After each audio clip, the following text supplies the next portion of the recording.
درنو لیدونکو السلام علیکم. نن ځینې خبرې سپینې کوو.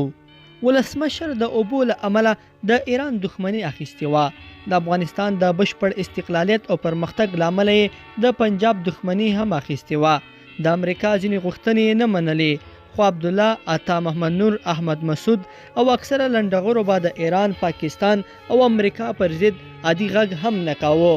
د نظام د بقا لپاره به ټوله بهرنۍ دښمني غني اخیستله، خو د همغه نظام شیره به تر ټولو ډیرو لنډغرو خوړله.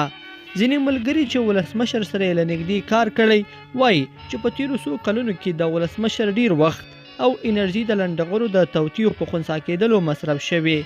حتی ولسمشر قانع و چې د حکومت هر ډول شیره او امکانات ورکړي، خدای ورڅخه غوښتل چې کار ته مې پرېږدي. خدای بیا هم د ایران، پاکستان او امریکا په اشارو نه پرېښوده چې د وطن د پرمختګ لپاره سترې پروژې پر مخ یوسي.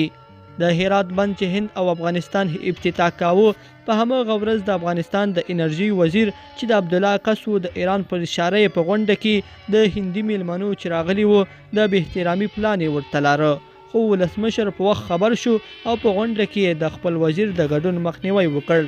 لنډغرو به ځینې وخت د افغانیت کلمه نه منله، ځینې وخت به یې خراسان غوښته، ځینې وخت به یې ملي سرود نه مانه، ځینې وخت به یې ولایتونه او وزارتونه غوښتل او ځینې وخت به یې فدرالي نظام غوښته.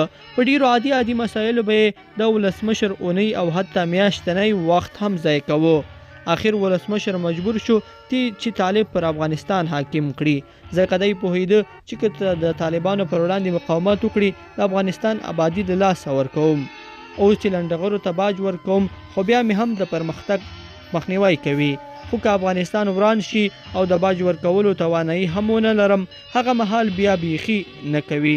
دا بهتره ده چې طالبان پر افغانستان حاکم کړم، یعنی تر وران افغانستان چې ګډوډي پکې حاکمه وي، د طالبانو جوړ حکومت چې ضعیفه هم وي بهتره ده. لیدونکو په دې هیله چې دا مطلب به مو تر پایه لیدلی وي. که مو دغه ویډیو خوښه شوې ویډیو لایک کړئ او چینل سبسکرایب کړئ. تر بیا ښه وخت.